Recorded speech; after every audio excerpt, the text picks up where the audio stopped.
For interviews on educational technology and for a list of our educational technology workshops, please visit www.edtechlive.com.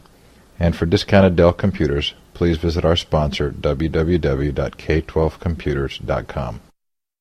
Hi, this is Steve Hargadon, and welcome to EdTech Live. Today my guest is Anastasia Goodstein, who is the author of Totally Wired, What Teens and Tweens Are Really Doing Online, and she's an active blogger at ypulse.com. Welcome, Anastasia. Thanks for having me. So, I have a question for you. I've read your book, and it seems to me that the main message is don't panic.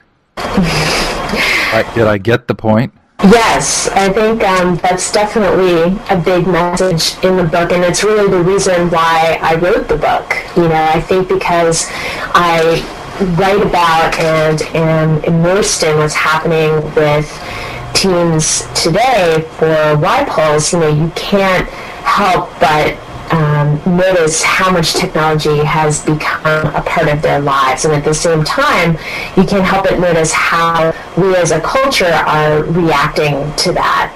With all of the media coverage, I think when MySpace sort of hit a tipping point and, To Catch a Predator became huge on TV and cable, and this sense of moral panic was really beginning to happen in the culture. And I think, it's something that's happened throughout history, which I talk about in the book. It happened when, women who worked in the mills, were reading novels, and it happened when, teenagers went to movie houses and when comic books became really popular. So I think there's always sort of a wave of panic and fear over any sort of new media or technology, especially when young people, wholeheartedly embrace it. So really the message of the book is that, it's just a new medium, it's just a new technology. There's actually a lot of positive aspects to it. Teens are doing what they've always done, they're just doing it totally wired. So some of that is good and some of it is not so good, but here's what it is, and here's how you, as a parent or an educator or an adult who's just working with youth, can hopefully think about it and engage, with young people around what has become such a big part of their lives. So a comparison that's often made to for the internet or the read-write web is that culturally it will be as significant as the printing press was. Do you think that's true? Yeah, I do, because now everybody has their own printing press. It's really democratized media and being able to participate in the media. I mean, even bloggers like you or I, before it would have been much harder to find our audience without the internet and to establish ourselves as experts and sort of get our message out there through the gatekeepers of the mainstream media. And I think, what the internet has done is really give people a set of tools to publish their videos, to publish their photographs, to publish their words, and to really participate in our culture, in our media culture, and also, obviously it's just such a two-way medium, so you can also give feedback and comment and rate, and it's just, it's really, I think, transformed everything. I mean, I know for, rivals and the marketing and entertainment industries especially, they're just reeling. I mean, everybody's trying to sort of figure out how to deal with this because it is such a major upheaval. Do you think that some of those positives can actually translate into transforming the way we look at learning and teaching? Definitely. I hope so. I think it's just a matter of getting past some of the fear, both the fear around, whatever we're afraid of that young people or teens might do that's misusing the technology, the fear around parents having problems with that or finding out about how it was misused, fear that it will somehow take away from the core curriculum that needs to be taught. I mean, I think if we can sort of get beyond all of the resistance to really experimenting with technology in the classroom and trying new and innovative ways of using it and developing really a new pedagogy, for education using this interactive medium, I think it definitely has so much potential. And even, in the book, and I'm sure your readers especially know this, I mean, there's so many anecdotes around teachers who use blogs, and, they really encourage students who may not be as vocal in class to suddenly really participate through writing and feel like they can share their opinion that way, or just bringing something to life. I was just reading about what PBS is doing in terms of funding civics and American history, and trying to create games, educational games, or other sort of interactive media around that as a way to engage young people on what is so important to learn. And, what I sort of, I don't know, I mean, I was taught by one of the coaches, I wrote about this on my blog, in 7th grade, civics, and we had textbooks and we talked about the 3 branches of government, and I don't know, I kind of glossed over it and doodled during that class, but I think if I had, what they're trying to dream up is rural Congress, these sort of fun ways to really experience historical figures that are interactive and bring them to life, I think I probably would have retained that a lot more and kept it with me.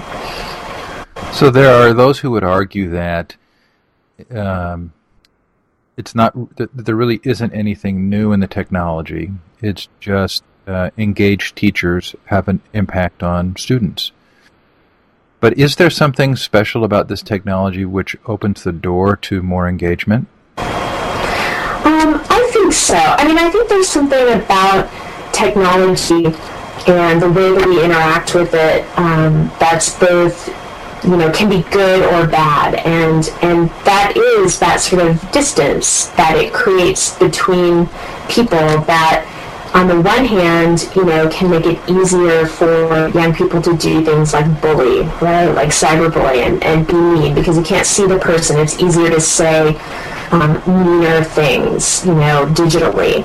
But on the other hand, I think that, it also makes people more comfortable to say more or to express themselves through typing and texting and writing in more rich ways than they could verbally, or that they're comfortable doing verbally. And I think there's been a lot of research in the marketing community about friendships and how young people sort of perceive friendships where they have this offline interaction with their friends, as well as, this part of their friendship where they are communicating digitally through text messages, through IM, through comments, through all these different ways that they talk to each other, that makes them feel like those friendships are more meaningful or closer. And so I think that, by being able to also interact through this medium, in addition to interacting as you would in class in person, I do think it opens up more possibilities for students to really express themselves more fully. You say in the book that the students are hyper-connected. Mm-hmm. One of the interesting things for me was to notice that these technologies have changed and transformed my work and social life pretty dramatically. But I also noticed that there are some differences between how it affects the kids and how it affects me. Mm-hmm. Mm-hmm. Yeah, I mean, I think that they're definitely, obviously, in a different developmental phase where,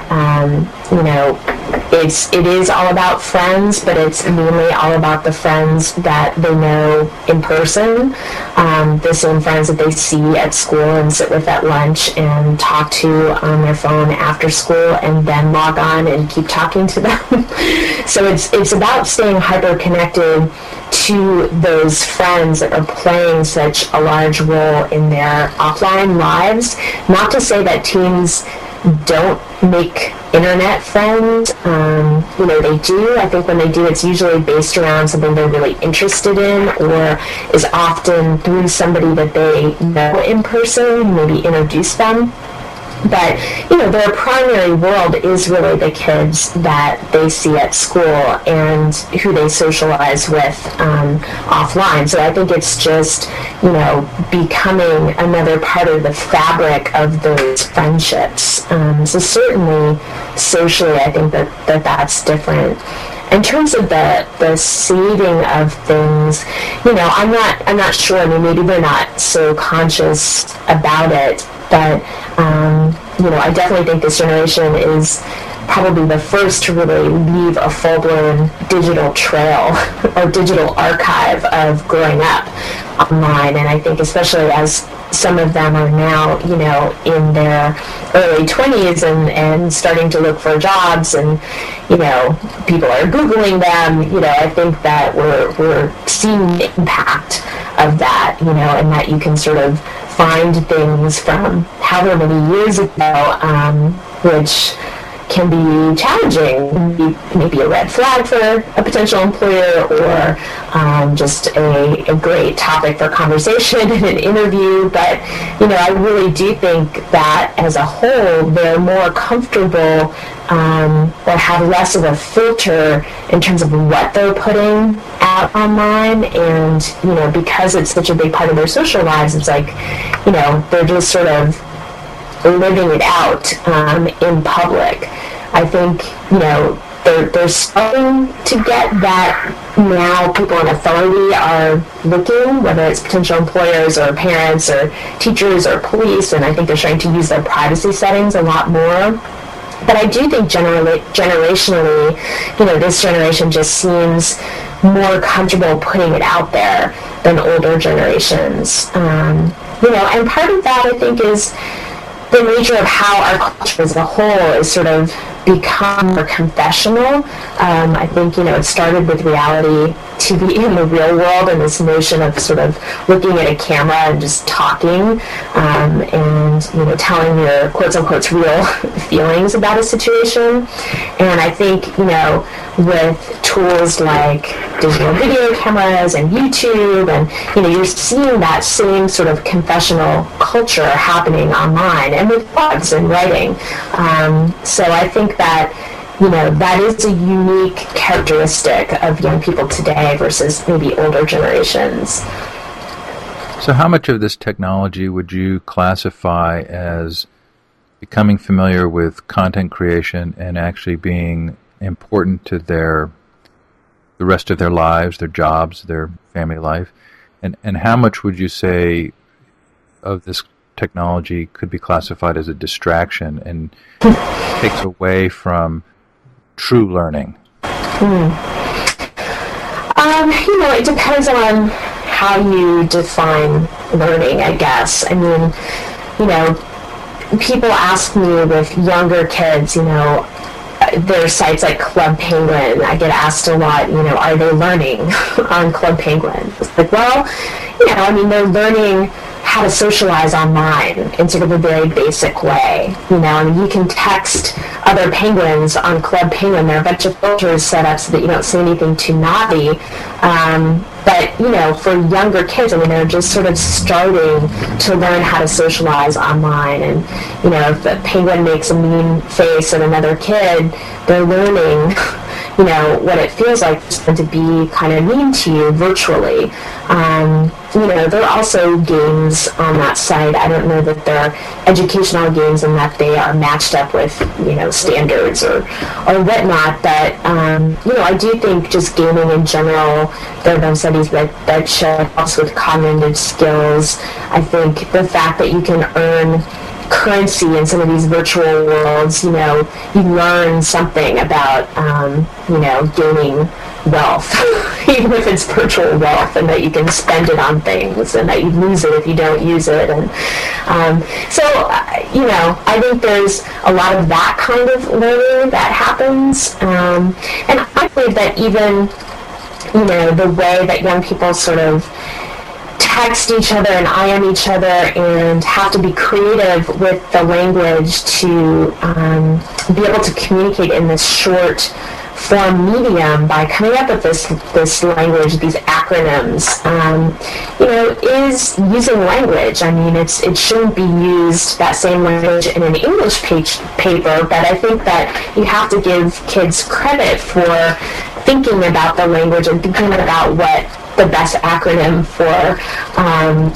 communicating something is. So I like to call those teachable moments. So, I believe in moderation. I don't think that parents should let their kids be plugged in 24/7, and that, kids need to still go out and play in the real world and get dirty and, interact with each other, and they need to learn when it's appropriate to speak to another person face to face, or to pick up the phone even, versus do something, via text or completely digitally. So, I very much believe that we're sort of in the middle of this, and I think that, young people have completely embraced it, and parents are now sort of becoming aware of all the issues that it's bringing up and are beginning to get more involved. And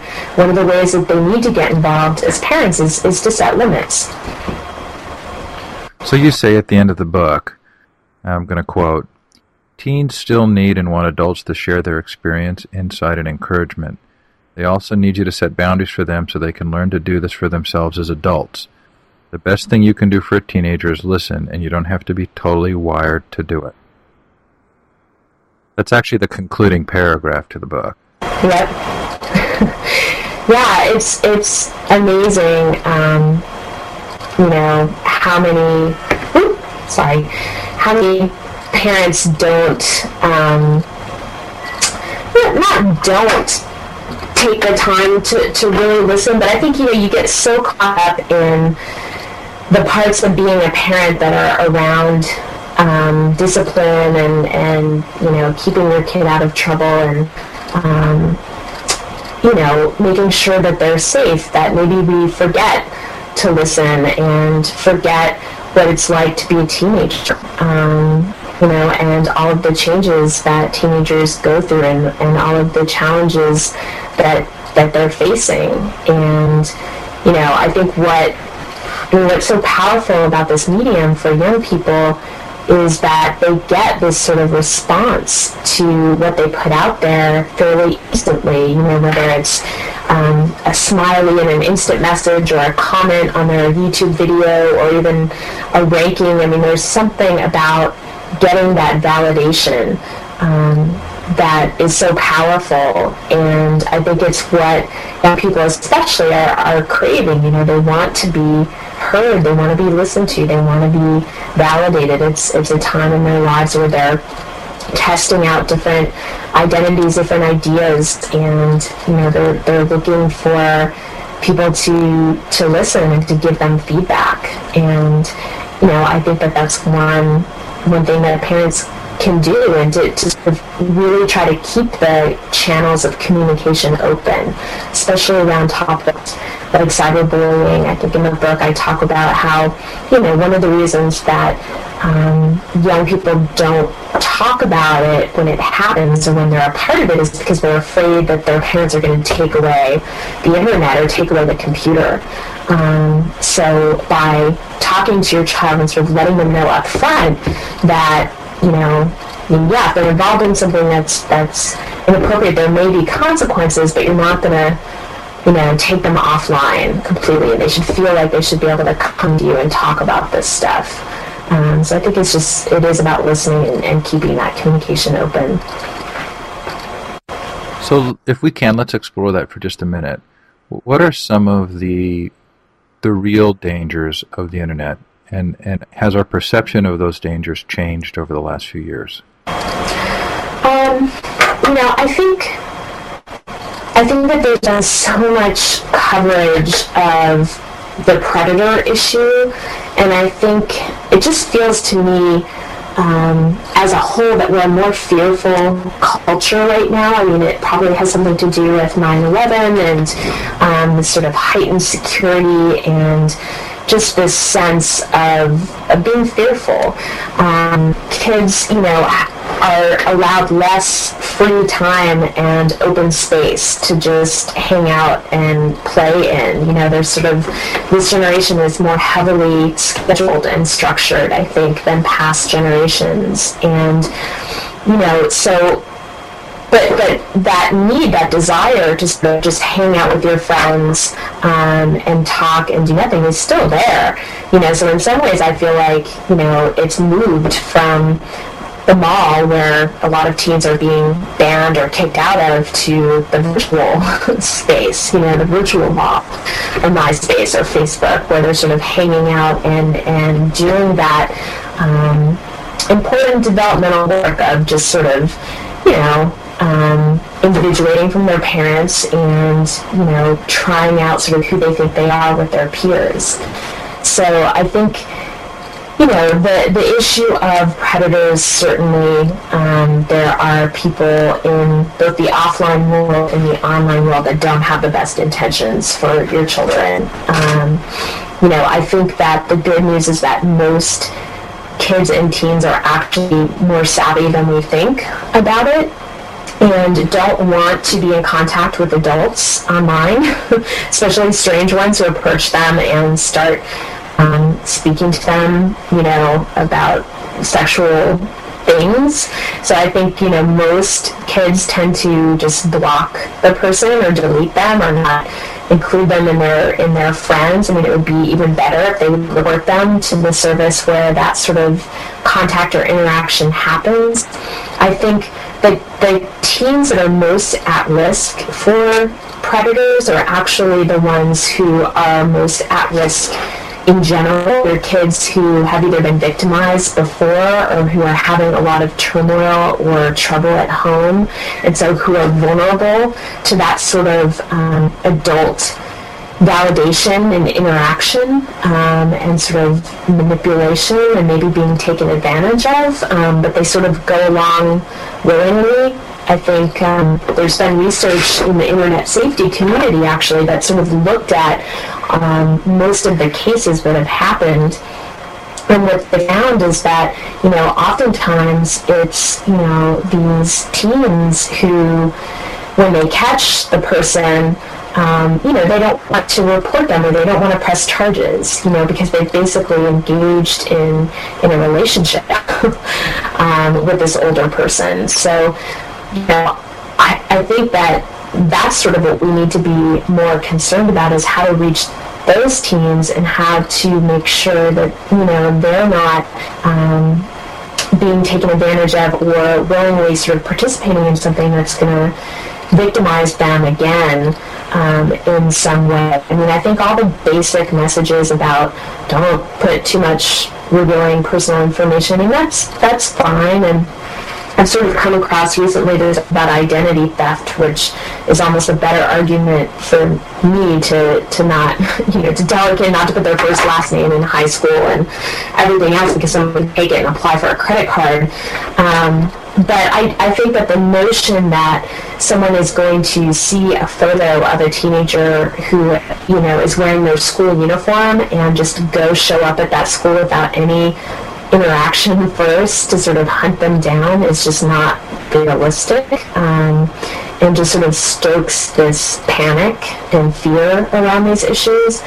And I think that bullying is definitely an issue, and it's something, especially in the middle school years, that impacts kids a lot because, like we've been talking about, they are spending all this time that they were socializing offline, now online, and so they're bringing all of their behaviors online, which includes, bullying, especially with girls, excluding other girls, or, what you can do online is sort of steal someone's login, or, maybe your best friend gave you their password, and then you got mad at them, and so you log in as them and start flaming other kids.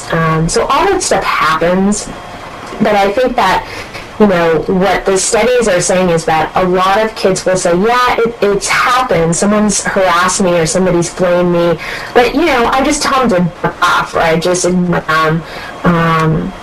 Or I sort of deal with it. Like the most recent study, I think from Harris Interactive, said that kids still felt like offline bullying is more of a problem than online bullying. So yes, it happens. Yes, there are extreme cases of it that are really terrible for the kid who, gets a MySpace profile, the fake one, put up about him, and horrible things are said, and it spreads to other schools, and maybe they have to switch schools. Those cases happen, but they're not the majority of cases. They're not the norm. And just like with the predator issue, I think we have to give these kids a little more credit than we are. So what about the parent who says, this is just so overwhelming and complicated for me, I'd rather just close the door and not have to deal with it? Well, unfortunately, I think when you sign on to being a parent, you kind of sign on for the whole thing, and you have to deal with it. You can't, it is an interactive medium, which is different than just leaving your child in front of a television. I think that parents have a responsibility to understand what their kids are doing online.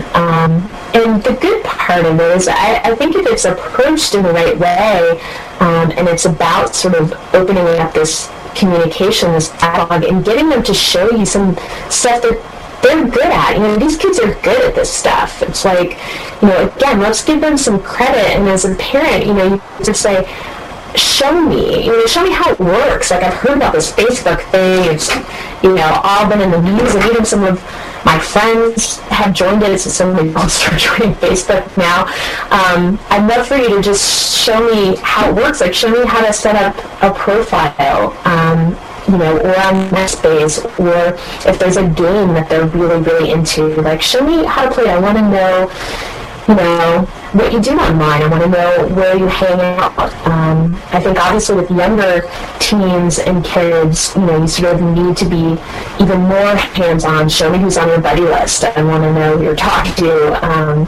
You can look at your browser history. You can sort of be more actively involved in exactly where they're going. I think that's legit. And then as you keep the communication open and you build trust with your child as they get older, 15, 16, and 17, you still kind of want to know what they're doing, but I think, at that point, hopefully, you'll have covered all the basics around being safe and being ethical, and treating other people well online as you would want to be treated. And,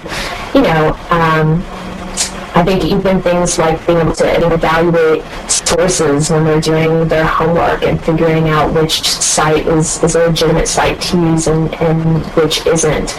And thinking, of course, about what they're posting. If they're going to post something, they should be aware that post it publicly. It's something that a potential employer, recruiter, grandma, whoever could stumble across it, and just getting them to really understand the public nature of the space and to be thinking about that. But I think you can gradually sort of ease up as your teen gets older and hopefully, becomes more responsible. So maybe let's shift gears a little and talk about what the implications of these things are for schools. In your chapter called Teaching the Teachers, you show a variety of different ways that schools have responded to the use of computers and these new technologies. Are there examples of school circumstances where you feel some really good positive work is being done? I definitely, what I talk about in the book is that, it's happening in these sort of small pockets, and sometimes even with individual teachers. So I definitely think that they're out there, and I'm sure are linked to from your site and from Will Richardson's site, and, this sort of, edgy blogger community is documenting what I think a lot of teachers individually are doing with these Web 2.0 tools that is innovative and that's furthering learning in these variety of ways. I think, what I looked at was sort of different individual teachers and different situations where maybe, schools were given a bunch of equipment and not support to go with that equipment, teacher training, tech support, but maybe you had a teacher in that school who was the trailblazing teacher who sort of, took the reins and went with it, and found ways to really use the new equipment in a creative way and even help out the other teachers who are struggling. So I think I was sort of looking at the different challenges that come with schools schools where, they may get a bunch of technology or a bunch of hardware or software, as well as, teachers like the teacher that I profiled up here in Marin, which is the Bay Area, who, is teaching English and wants to use blogs, but is sort of concerned about, the parents and how they're going to react, and is still sort of just using PowerPoint and track changes in Word, and that's sort of what they think of as using technology in a classroom or going to the computer class or the computer lab to learn those sort of software programs. That's, still in a lot of schools what, that is what is considered using technology at school. So I think, it's just very, very uneven, which schools have which stuff and which, superintendents have the sort of vision and wherewithal to, create a program that's not just about hardware and software, but that's, a bigger vision and includes such important things like, support and tech support and training, for the teachers who are going to be resistant to trying new things. So we know that school is not all about technical training, but are there aspects of these technologies where if students don't encounter them or get good instruction on how to use them in schools that they might be at a disadvantage in the work world? Yeah, I think the biggest disadvantage, because I think that teens are encountering them more outside of school than inside of school, and that is sort of almost a problem in and of itself, is that they're learning more and moving further ahead, obviously, than their teachers on their own, and in their sort of probably more recreational use of all this technology. I think the biggest skill that teachers can work with young people on is this notion of information literacy and really helping them to evaluate sources. Because I think it's just so easy for kids to Google and find, whatever they're looking for their homework, to put in the keyword and get Wikipedia and the top 5 results along with some other web pages, and they just sort of find something that seems like what they're looking for and you copy and paste it, and it's just so easy with the technology to sort of do that, to find it fast and not to take the time or have the sort of set up questions to really critically evaluate the source and where it's coming from, and to determine whether it's a legitimate source to be used or not. And I think that is a skill that when this generation gets into the work world, they're great at finding stuff and finding it really quickly. But the challenge is finding, the credible stuff. And I think that that's something that teachers and librarians and parents can really help young people do, is to be able to figure out what the source is and whether or not it's a credible source. So it seems to me that goes back to your point about the need for parents and adults to play a role of guidance. Definitely, yeah, to be the guides. I mean, in a sense, we're all sort of experiencing, this information overload, right? I mean, there's so much coming at us now on so many different screens and from so many different sources. And I think that while young people are very adept at sort of consuming a lot of it, and, you know, what people call multitasking, kind of switching and, you know, going back and forth between different media and somehow still being able to function maybe better than some of us older people. We don't know, the brain research isn't quite in on that. But, you know, I think that they really, really need adults to help them to be information literate, to be media literate, to understand who's producing stuff, where it's coming from, what their agendas or biases are, and to be marketing literate, you know, to understand, especially as, you know, the line between content and advertising and sponsorship just continues to blur, whether it's product placement on TV or product placement in a virtual world. It's becoming much more integrated and immersive, and I think that it's really incumbent on parents and educators to really work with young people to help them to identify when there is marketing and who it is and, you know, what their goal is, and to understand that that's, you know, a part of the online landscape. I had to laugh at a couple of times because I do want to be a good parent and I want to be devoted, and I think that's an important message that you have really brought out in the book. And at the same time, clearly, there are instances where certain kinds of active parenting actually can be a negative. Mm-hmm. Like the story of the parents calling their kids' cell phones during class. Right. Or, and I thought of the kind of helicopter parenting. Yeah. Where even now, early in their job careers, the parents are actively maybe doing work for their kids because the technology allows it. Right. Right. Or they're calling to, you know, get in on the negotiation, the salary negotiation for the child at work. Yes, it happens. It happens sort of enough anecdotally to where I think, you know, companies are actually trying to figure out how to deal with it.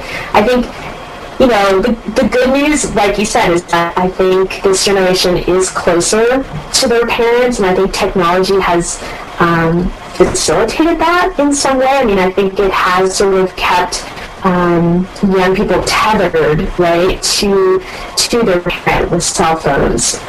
You know, the parent can always sort of reach them on speed dial, and you see studies. I think Disney Mobile just had one recently that you know, talked about numerous times a day that kids would talk to their parents with cell phones, and even in college, you know, they're talking to their parents, you know, once or twice a day. I mean, I remember being in college and my parents were lucky to hear from me once a week.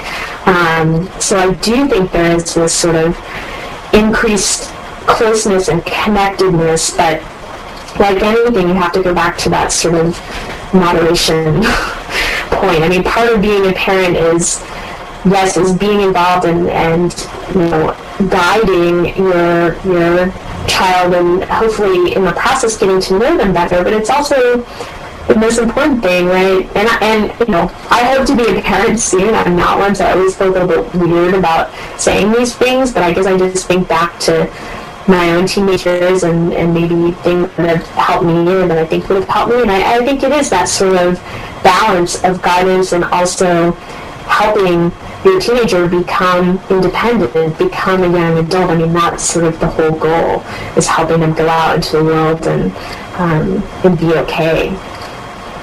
Yeah, I've said frequently that we don't need to worry about our girls knowing how to program the VCR. I mean, you know, this is a generation of kids who are going to be adept at least at some level the technology, but they oftentimes don't have any idea how to distinguish between a valid Wikipedia entry and one that's not.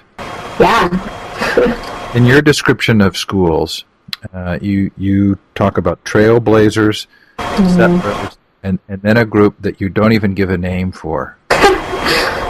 So would you describe what that is and how it relates to schools? Well, this sort of was coming from, ironically, the principal of my high school, where I graduated from in Nashville, Tennessee, which is a university school. And the principal there sort of shared his take on this with me and characterized these different groups of teachers. And, obviously the trailblazers were, the teachers that just took whatever technology and ran with it. They're just fearless. They, were really open to experimenting in the classroom, and just would try different things, see if it worked. If not, move on to the next thing. They are the best people to sort of hopefully bring other teachers along and share their knowledge with other teachers. And his sort of take on that was that, these people need to be supported the most and empowered the most, and sort of given the tools and technology that they need to continue to do that. And then you have to remind me, I haven't looked at the chapter around the next group. Settlers. The settlers, right. I think the settlers were sort of, the wait and see gang. They sort of wanted to make sure something was working and tested out, and, saw some results and had to sort of be, pulled along to actually integrate it into the classroom. And then I think there was another group that was really kind of the people who were really stuck in their ways, that kind of were just not going to change. I mean, they had decided, had made up their mind that technology was not worth investing time and energy in for them to learn, and maybe that they could teach design without it, or whatever reasoning they had about it. They just they weren't gonna budge, or not without sort of a big ultimatum. So I think in some ways the settlers, the ones in the middle, if they can be brought along and sort of converted through having good experiences, and who knows if they'll be made completely into trailblazers, but at least if they can sort of be sold on the potential and the value of it, then that's really the group to really try to reach. And the thing that came across to me so strongly when I was interviewing some of the teachers was just this need for tech support. That in some ways, the worst thing, or the most embarrassing thing maybe for some teachers would be to try to do something and then have it completely not work in front of your kids, and not have anybody to help you make it work. Now, the answer to that is your tech support is actually right in your classroom. It should be one of your kids. They'd be overjoyed to have a job like that, to have a role like that. But I think there still is, for some teachers, this sense of, I am the teacher, I am the one in authority, and, I'm the one who sort of stands in front of you and imparts knowledge. And so to be trying to do that through technology and have it just melt down can be sort of a traumatic experience. So, finding a way to get that tech support, whether it's through the school IT, having someone reliable there, or, to my suggestion, engaging a couple students and having them back you up, I think that's the way to sort of avoid that. And I even heard that with the cell phone issue. There were teachers who are afraid to, tell students to really put their foot down and turn a phone off, because they didn't know how to turn the phone off. Because, all these kids have different phones and they all work differently. And that fear of being stuck up there trying to turn someone's phone off with the kids laughing at them was enough to just say, whatever, I'm just going to ignore it. Well, you also describe a series of stages that came out of Apple for technology adoption, I think, that started with trepidation and ended with invention. And what was interesting to me about that was, of the 5 stages, it looked like we were maybe still between stage 1 and stage 2 at schools. Yeah. It definitely is slow. It's definitely slow, and I think, we were sort of talking about that earlier, just in terms of how the schools work, especially public schools. I mean, that's not even really dealing with private schools, but, everything is so district by district and school by school, and sometimes teacher by teacher, that it's so decentralized that I think it's hard to have a unifying vision for where the schools, public education system in this country, where, you have schools that are so disparate in terms of, a school in a high-class bracket that has everything and then some, and, maybe a school in an inner city that barely has anything, or, a school that barely has anything that gets a huge multi-million-dollar technology grant but no training or support, and a school in Marin that you think would have everything, but, teachers are still not getting skills. I just think that it's so complicated and complex that I'm not sure, what the answer is. I mean, I see some really interesting stuff happening. Yahoo and Google are sort of jumping into the space and are trying to develop, educational ways that teachers can use their tools and their websites and to use them in the classroom. And I know Yahoo's actually reaching out and training teachers on a product that they've developed for them to help them use these tools and to, post different ideas, new curriculum ideas that involve technology. My sort of fantasy would be that there is this national training, boot camp around technology that sort of pairs teenagers with teachers, and they spend like 2 days and they just use everything that teenagers use, and just really immerse themselves in the worlds, in the technological worlds of their students, and then also get to hear from the teachers, like the ones who probably read your site and who are in your community, have those trailblazers be part of, this big boot camp and come in and be able to sort of show and tell things that have worked and things that have been super effective, and, things that encourage real learning according to state standards and other sorts of requirements that teachers have to teach to. So I think, that's sort of my dream. And I feel like there's so much money in this country for that. All of the different technology companies and foundations, like the Gates Foundation and Lucas Foundation, other foundations that are in this educational space, kind of like, why can't, we all just dream big and do something big? Because the more that it sort of just gets, a little bit's handed out here, a little bit's handed out there, I just think it's going to continue to be really slow, and for there just to be these pockets of innovation instead of,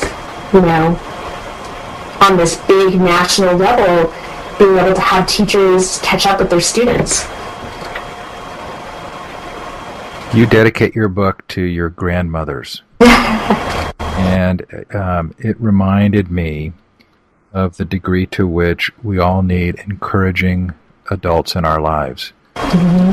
Are you hopeful that these technologies can actually be used to create better, encouraging relationships between adults and youth? I hope so. I really hope so, especially in the educational space. Things that make me hopeful are, even though it's a small project and there are a lot of people who are critical in Second Life for a lot of different reasons, they have a team grid that is just, for teenagers. No adults technically are allowed on that grid, but educational groups can have islands that the teens can, fly over to and do stuff there. And there's some librarians that have set up an island and are running programs with teenagers in Second Life, and Global Kids has done a bunch of stuff in Teen Second Life, and and these are adults who are not these kids' parents, but who are working with young people and are now working with them in these virtual spaces. And I've always been a huge supporter of after-school programs and youth media projects where, teenagers are empowered to express themselves creatively, but they're doing it with adult mentors who, again, are not necessarily their parents. Maybe they're college students, maybe they're working professionals, but I think the more positive adults that teens can have in their lives, and who treat them with respect, who treat the teens with respect and listen, like going back to what we talked about earlier, to me that is so important. And I feel like it sounds so cheesy, but it's like, but it takes a village. I mean, it's not fair to put it all on parents. I think there need to be more adults besides parents that teens can confide in and relate to and get support from. Anastasia, thanks so much for taking time today. Thanks for having me.